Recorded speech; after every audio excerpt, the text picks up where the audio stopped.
হ্যাঁ জিয়ালকের ফোয়া হয় না ট্যাং শুয়ে শুয়ে দাঁড়িয়ে নেই মোশনে কিচ্ছু নেই সুরে ফা দেয় হরিণ দাঁড়ে যাই নামাজও ফাইতে দিত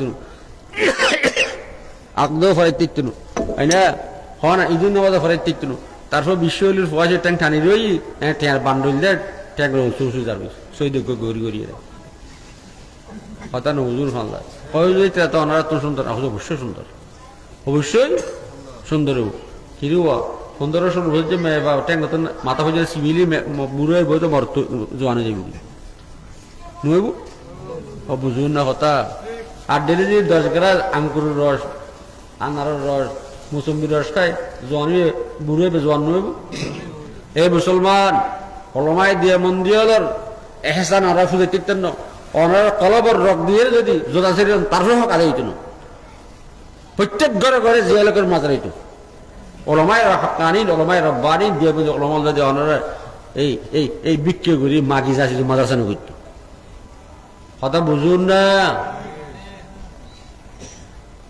মাইজবেলার মধ্যে মিনিস্টার এসেছিল তবলিগি কি তবলিগি ইবে বাথরুম গেল ইফেসার করি হলে তবলিগি খেয়াল দেখে যে কমেট বাথরুম কমেট ফুক পসিং এ বাইরে গিয়ে কি এই অবস্থা আরে বাইরে বসলে তো কমেট তোমরা ফুক পসিম কে বই কেন আপনারা ফুক পসিম বসাইছেন কই এটা তো কাছের কাবলা ওইটা তো দূরের কাবলা কাছের কাবলাকে আমরা ফিস কেমনে দেবে সামনে কেমনে নেব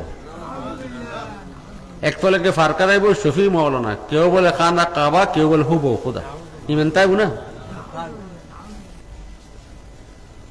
রাসূল সাল্লাল্লাহু আলাইহি ওয়াসাল্লাম ফরমাদ ফাতেমার আনকাজি নফসাকে আনিন নার ইয়া ফাতেমা বুখারী হাদিস আই ফাতেমা তোর আমলত তুই বাঁচতে দিবে আর মিকে সায়েরে তুমি ফারিন না পারিবা আপনি বলছেন যে বিশ্বলির ছেলে হিসেবে পা টেনে দিয়েছে ভক্তরা চষে চষে যাচ্ছে সিজদা দিয়ে যাচ্ছে টাকার বান্ডিল দিয়ে যাচ্ছেন আপনি বলছেন যে ঈদের নামাজ পড়াতে পারবেন দেখেন একটা ব্যাপার হচ্ছে যে আমাকে যদি কেউ বলে যে ঈদের নামাজটুকুন পড়ান আমি যদি অপারগতা প্রকাশ করি দেন হচ্ছে যে আমার ব্যাপারে এই কথাটা বলা যাবে যে আমি ঈদের নামাজ পড়াতে পারি না আপনি কি কখনো ওনাকে ঈদের নামাজ পড়ানোর জন্য বলেছেন বা আপনার কাছে কি এমন কোনো তথ্য আছে যে উনি ঈদের নামাজ পড়াতে পারবেন না এমন কোনো আপনি কি এনশিওর হতে পারছেন কেন জাতিকে বিভ্রান্ত করছেন আপনি বলছেন যে 15 বছরের মেয়ে পা থেকে মাথা পর্যন্ত চাপলে বৃদ্ধ মানুষও যুবক হয়ে যায় 81 জন ডায়ালিসিস রোগীকে সব ধরনের সহায়তা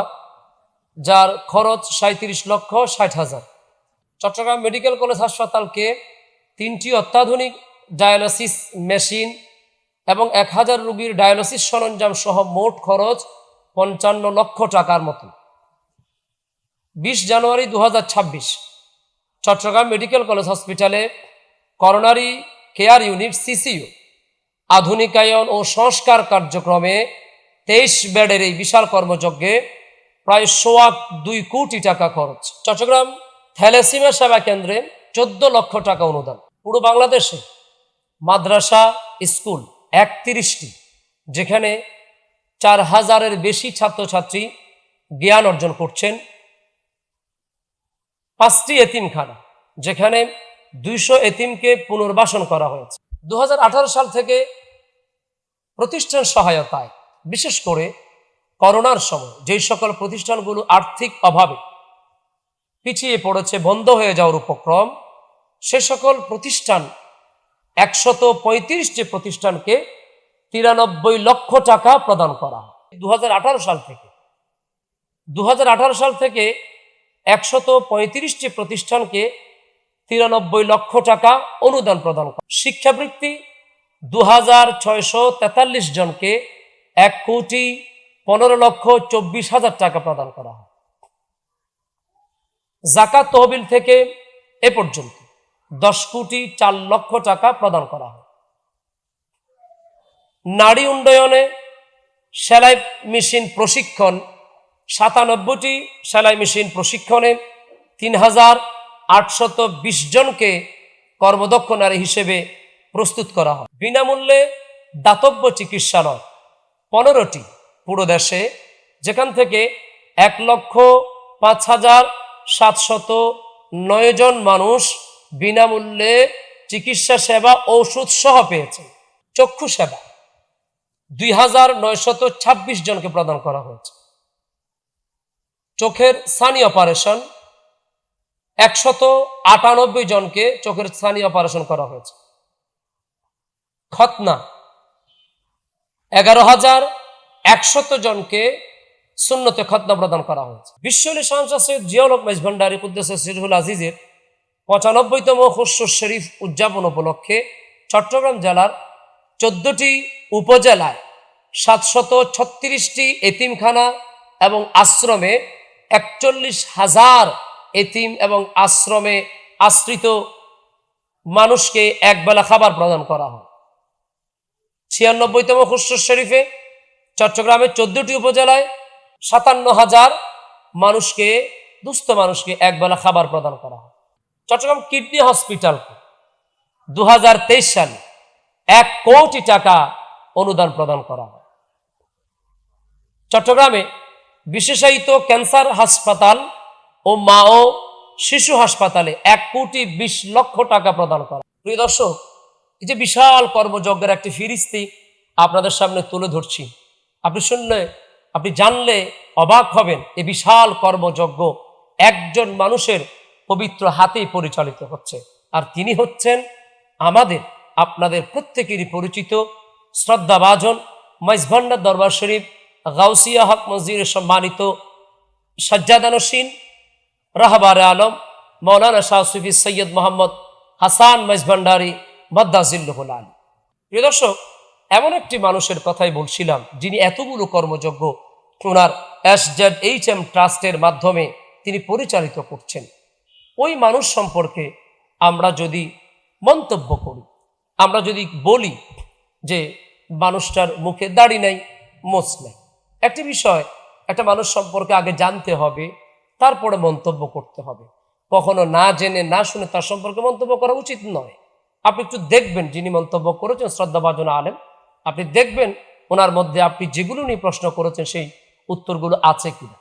আপনি বলছেন যে ঈদের নামাজ পড়াতে পারবেন। দেখেন, একটা ব্যাপার হচ্ছে যে আমাকে যদি কেউ বলে যে ঈদের নামাজটুকুন পড়ান, আমি যদি অপারগতা প্রকাশ করি, দেন হচ্ছে যে আমার ব্যাপারে এই কথাটা বলা যাবে যে আমি ঈদের নামাজ পড়াতে পারি না।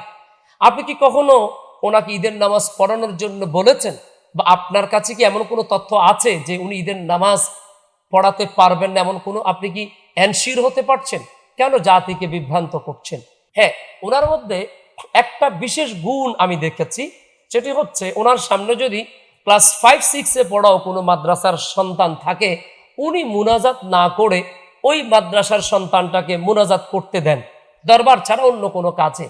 তার কারণ হচ্ছে উনি আলেমকে ইজ্জত করেন, আলেমকে সম্মান করেন এবং মানুষকে আলেম হওয়ার জন্য সাহস যোগান। আপনি বলছেন যে বিশ্বলির ছেলে হিসেবে পা টেনে দিয়েছে, ভক্তরা চষে চষে যাচ্ছে, সিজদা দিয়ে যাচ্ছে, টাকার বান্ডিল দিয়ে যাচ্ছেন। দেখেন, আপনাকে আগে দেখতে হবে, ওনার সাথে দেখা করতে হবে। উনি যখন ওনার ভক্তদের সাথে দেখা করেন বা জায়রিনদের সাথে যখন দেখা করেন, ওনার সামনে বিশাল বড় একটা টেবল থাকে, উনি রসুল পাকের সুন্নতি তরিকা হাতটাকে বাড়িয়ে দেন, মুসাফা করেন, এটা সুন্নত তরিকা। আপনি না জেনে বলছেন। আর টাকার বান্ডেলের কথা বলছেন, কিছু মনে করবেন না, প্রত্যেকের কাছেই টাকাটা খুব প্রয়োজনীয় একটা ব্যাপার, কিন্তু উনি এই টাকা থেকে, যেই টাকা ওনার ভক্তরা বিভিন্নভাবে হাদিয়া নজরানা আনছে, এই টাকাগুলো উনি বিশাল বড় মানবিক কাজের মধ্যে খরচ করছে। আমার মনে হয় আপনি হয়তো সেটা হিসাব করেও কুল পাবেন। আপনি বলছেন যে 15 বছরের মেয়ে পা থেকে মাথা পর্যন্ত চাপলে বৃদ্ধ মানুষও যুবক হয়ে যায়।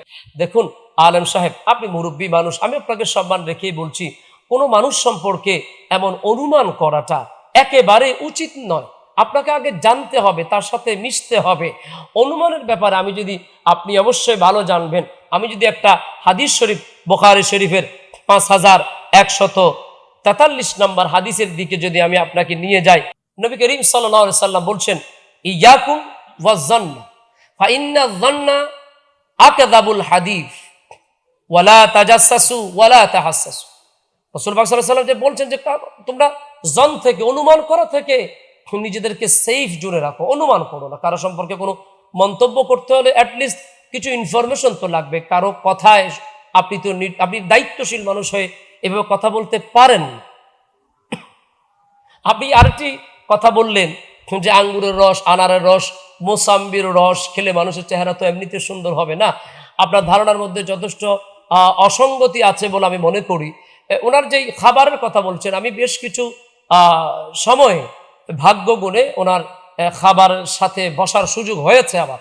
আমি দেখেছি যেখানে আমরা মোটামুটি যথেষ্ট পেট পুড়ে খেতে হয় বা খাচ্ছি, সেখানে উনি 1 লোকমা বা 2 লোকমা উনি আহার গ্রহণ করছেন। চেহারা সুন্দরের কথা বলছেন, আসলে যাদের চেহারার, যাদের ব্লাডের কানেকশন সোনার মদিনার নবীর সাথে সম্পৃক্ত, তাদের দুনিয়াদারি কোনো কিছু দিয়ে আসলে চেহারা সুন্দর প্রয়োজন হয় না। আপনি বলতে পারেন যে এগুলো এক জেনেটিকভাবেই তিনাদের এই চেহারার লাবণ্যতা, সৌন্দর্যতা রাসূল পাক সাল্লাল্লাহু আলাইহি ওয়াসাল্লাম থেকেই তিনারা বংশীয়ভাবে একটা উত্তরাধিকার সূত্রে তিনারা নিয়ে এসেছেন। আপনি আরেকটি কথা বলেছেন যে মাইজভান্ডার শরীফে কোনো এক সময় কোনো এক বিজ্ঞ ম্যাজিস্ট্রেট এসেছেন, তিনি দেখেছেন যে মাইজভান্ডার শরীফের ওয়াশরুম পূর্ব পশ্চিমে, নাউজুবিল্লাহ মিন যালিক। আমি আপনাকে যদি একটু বলি যে আপনি কি একটা তথ্য দিতে পারবেন জাতিকে একটু জানানোর জন্য? আমরাও চাই যে মানুষ জানুক যে আসলে সত্য কোনটা। আপনি কি একটা তথ্য দিতে পারবেন মাইজভান্ডার শরীফের কোনো একটি ওয়াশরুম, বাথরুমের অবস্থান পূর্ব পশ্চিম দিকে? পারবেন না, কারণ আপনি যেগুলো বলছেন অনুমানের উপর বলছেন। আপনি আরো একটা কথা বললেন যে মাইজভান্ডার শরীফের আশেকরা নাকি কিবলা মানে না, কিবলা মানে মাইজভান্ডারকে, এজন্য তারা কাছের কিবলার দিকে ফিরে তারা ইবাদত বন্দেগী করে। একেবারে আপনি আমার মনে হয় একটু অসতর্কভাবে বলেছেন। যদি তেমনটাই হয় তো মাইজভান্ডার শরীফের লক্ষ মানুষ জামাত হচ্ছে, আজান হচ্ছে, সবগুলা মুতাওয়াজ্জিহান ইলা জিহাতিল কাবা, কাবার দিকে ফিরে, পশ্চিম দিকে ফিরে। আপনাকে আমি অনুরোধ করব যে আপনি একদিন যদি মাইজভান্ডার শরীফ এসে আপনার ভিতরে যেই সকল বিষয়গুলো ঘুরপাক খাচ্ছে, যেগুলো নিয়ে আপনি খুব কনফিউশনে আছেন, এগুলোর জন্য আপনি একটা দিন মাইজভান্ডার শরীফে আসুন। আমি আপনাকে অত্যন্ত শ্রদ্ধা রেখে, সম্মান রেখে বলছি, আপনি কোনো না কোনো অনুরাগীদের, আপনি কোনো না কোনো অঙ্গনের একজন মুরব্বী, অবশ্যই আপনার কাছে জ্ঞান আছে, আপনার কাছে যাচাই করার অবশ্যই একটা দক্ষতা আছে। আমি বলবো আপনার সেই দক্ষতাকে একটু কাজে লাগান। আপনি জানেন, আপনি যাদেরকে এই কথাগুলো বলে বিভ্রান্ত করছেন বা যাদের আপনি কি জানেন যারা আপনার হাতে হয়তো কলমা পড়ছে, কায়দা পড়ছে, কোরআন পড়ছে, তারাই কিন্তু ভিতরটাকে পরিশুদ্ধ করার জন্য মাইজভান্ডার শরীফে ছুটে যাচ্ছে। এবং মাইজভান্ডার শরীফের এক ঝাঁক আওলাদে পাক যারা মানুষের দিল নিয়ে কাজ করে, অন্তর নিয়ে কাজ করে, তাদের মধ্যে যিনি উল্লেখযোগ্য রাহবার আলম মাওলানা হুজুর মাইজভান্ডারী, তিনার কাছে গিয়ে তরিকতের দীক্ষা নিচ্ছেন। তা আমি সম্মানের সাথে আপনাকে বলছি, কেন আমরা জাতিকে বিভ্রান্ত করব? আমার মেসেজ যদি আপনার কাছে পৌঁছে, আমি বলবো আপনি যে কথাগুলো বলেছেন সে কথাগুলোর সপক্ষে যদি কোনো যৌক্তিক এনশিওর হতে পারেন আপনি কোনো তথ্যের ব্যাপারে, আপনি জাতিকে জানাবেন। অযাচিতভাবে মানুষকে কেন আমরা বিভ্রান্ত করব?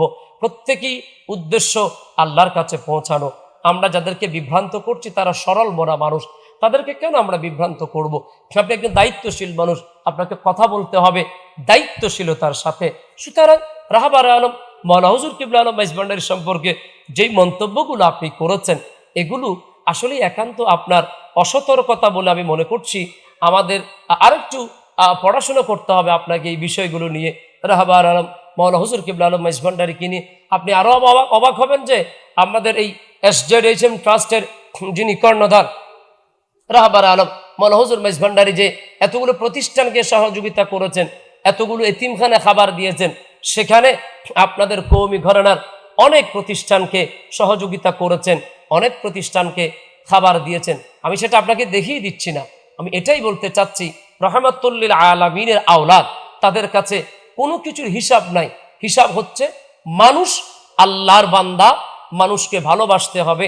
এই ভালোবাসার জায়গা থেকে তিনি সবাইকে আহ্বান করছেন মাইজভান্ডার শরীফে, তরিকায় মাইজভান্ডারিয়ার দিকে। আল্লাহ পাক আমাদের সবাইকে বোঝার তৌফিক দান করুক।